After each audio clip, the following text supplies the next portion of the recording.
तो युद्ध विराम का ऐलान हो चुका है, लेकिन अभी भी हॉर्मुज से गुजरने वाले सैकड़ों जहाज रूट के खुलने का इंतजार कर रहे हैं। इसमें 16 तिरंगे झंडे वाले जहाज भी बताए जा रहे हैं, जो तेल और गैस लेकर भारत आने का इंतजार कर रहे हैं।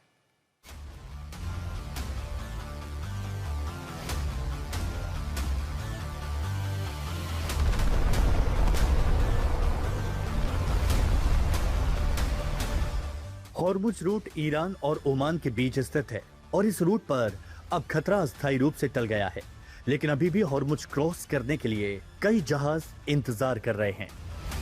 ब्लूमबर्ग की रिपोर्ट की माने तो फारस की खाड़ी में 800 से ज्यादा जहाज फंसे हुए हैं, जबकि अंतर्राष्ट्रीय समुद्री संगठन के अनुसार फारस की खाड़ी में लगभग 2000 जहाज फंसे हुए हैं।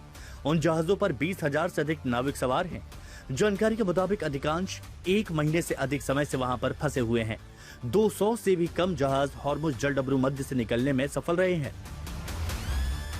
हॉर्मुज में फंसे जहाजों में 16 भारतीय जहाज भी शामिल हैं, जिन पर 433 नाविक सवार बताए जा रहे हैं। ऐसे में हॉर्मुज में घटते तनाव को लेकर उन तमाम देशों ने राहत की सांस ली, जिनके जहाज तेल और गैस लेकर आगे बढ़ने का इंतजार कर रहे हैं।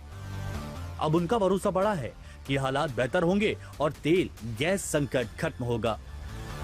ईरान की भी जो गवर्नमेंट है वो भी एक गुडविल जेस्चर दे सकती है कि हाँ जी, अब हमारी अमेरिका से लड़ाई खत्म हो चुकी है और हम अब जो ये प्रेशर पॉलिटिक्स थी हॉर्मुज को ब्लॉक करके उसे खत्म कर रहे हैं। तो ये एक बड़ी चुनौती है अभी जो इस पूरे वॉर में जो सीज फायर हुआ है उसके बाद, कि इसे खोला जाए और इसे नॉर्मलाइज किया जाए, जो 28 फरवरी के पहले था, और अब इस पे कोई टोल टैक्स नहीं वसूला जाए। 28 फरवरी को शुरू हुए युद्ध के बाद से ईरान ने कई बार हॉर्मुज में जहाजों को निशाना बनाया। नतीजा ये हुआ कि बड़ी संख्या में जहाज फंस गए। स्थिति बिगड़ने लगी। गंभीर स्थिति को देखते हुए बहरीन ने यूएनएससी में हॉर्मुज पर प्रस्ताव पेश किया। प्रस्ताव का मकसद हॉर्मुज में जहाजों की आवाजाही और उनकी सुरक्षा सुनिश्चित करना था। इस प्रस्ताव के तहत किसी भी खतरे के खिलाफ सैन्य कार्रवाई भी शामिल थी, लेकिन रूस और चीन ने वीटो पर प्रस्ताव को झटका दे दिया। यूएनएससी में जारी प्रयासों के बीच युद्ध विराम का ऐलान हो गया और अब तमाम देश राहत की सांस ले रहे हैं। ब्रिटेन के प्रधानमंत्री कीर स्टारमर ने कहा है कि युद्ध विराम समझौते का स्वागत करता हूं। इससे क्षेत्र और दुनिया को कुछ समय के लिए राहत मिलेगी। हमें अपने साझेदारों के साथ मिलकर इस युद्ध विराम का समर्थन करने, इसे बनाए रखने, एक स्थायी समझौते में बदलने और हॉर्मुज जलडमरू मध्य को फिर से खोलने के लिए हर संभव प्रयास करना चाहिए।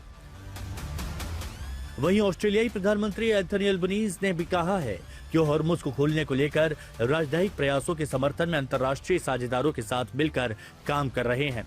लेकिन युद्ध विराम के ऐलान के बाद अब अमेरिकी सीनेटर आरोप लगा रहे हैं कि ट्रंप ने हॉर्मुज पर ईरान के आगे सरेंडर कर दिया। सियासत एक तरफ और कूटनीतिक दाव एक तरफ, लेकिन ये बात तो साफ है कि ईरान की सहमति से हॉर्मुज को खोला जाना बहुत ही सकारात्मक कदम है।